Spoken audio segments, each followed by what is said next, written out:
Hey, this is Anthony. I'm one and only storyteller. We're back out here at the tent. We're looking at the heads this morning. I'm gonna give you a little advice that's given to me growing up by my father, the farmers in the area, just plane technicians, mechanics, shade tree mechanics, however you want to put it. And that is, you take your head and make sure the head is level or close to level, which this one is. Make sure you're on level. So the reason for being that is we're going to do what we call the I don't have a machinist that's closer than 50 miles. I don't have 2.5, 3 weeks to wait on a machinist to get done with the heads. So we're going to do something that's going to ensure that the valves are close enough that there's not any leakage, or not enough leakage to keep it from running smooth.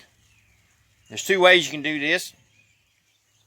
I've been told to use rubbing alcohol, or you can use rubbing alcohol if you're building an engine that you really want to run. In other words, a performance engine, racing engine.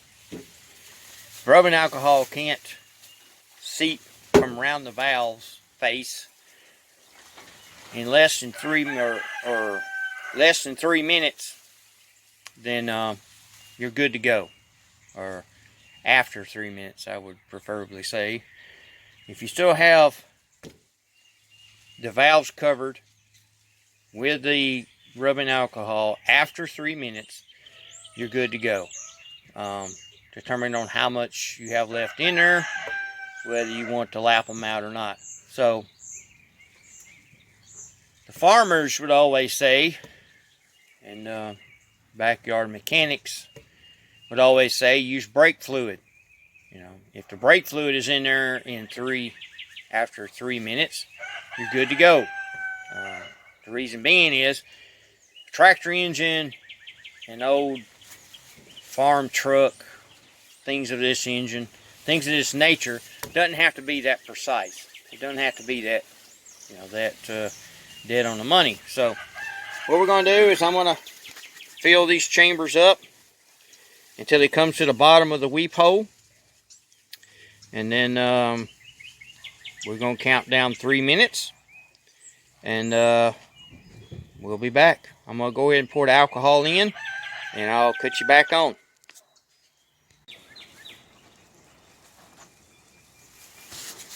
Alright, I'm back. I accidentally cut the phone off instead of putting it on pause. So we now have all the cylinders filled with alcohol. As you can tell, there is a little bubble. So we're going to find out how this works out here shortly. So we're going to be in there 3 minutes. So at 12 noon, we'll see how this goes. We'll see if it's going to hold, or we're going to see how bad it's going to be. So let's wait and see. Here we go.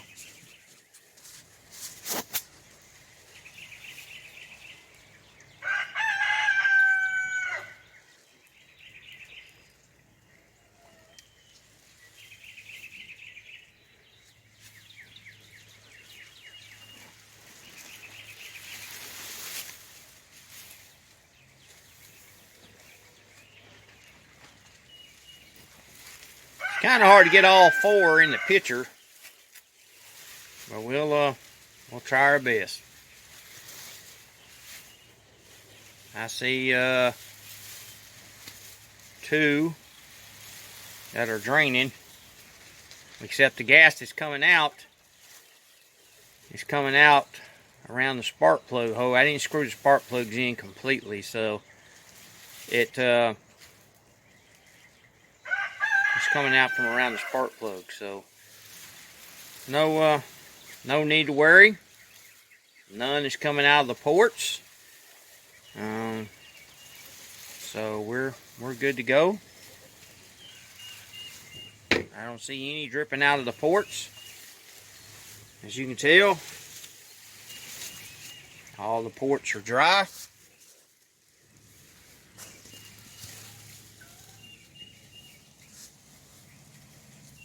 Nothing's dripping out of the ports. So looks like we're probably gonna be good. It doesn't mean that I'm not gonna do anything to the valves. I'm gonna put the new seals in, and I will hand lap each valve. It just means I'm not gonna have to use any type of coarse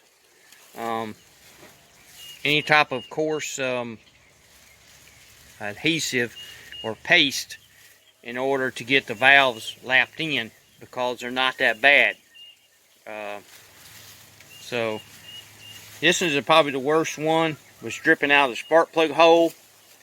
So I'm not really worried about that. If there were any cracks, any formations, bad faces, then it would just pour out. It wouldn't drip out, it would just pour out. So with like 1 minute to go, and then I'll try and pause you this time without cutting it off, and we'll try the other side. So like I said, this is just a way that the farmers used to do it. I've been taught this way growing up in, as I grew up in life.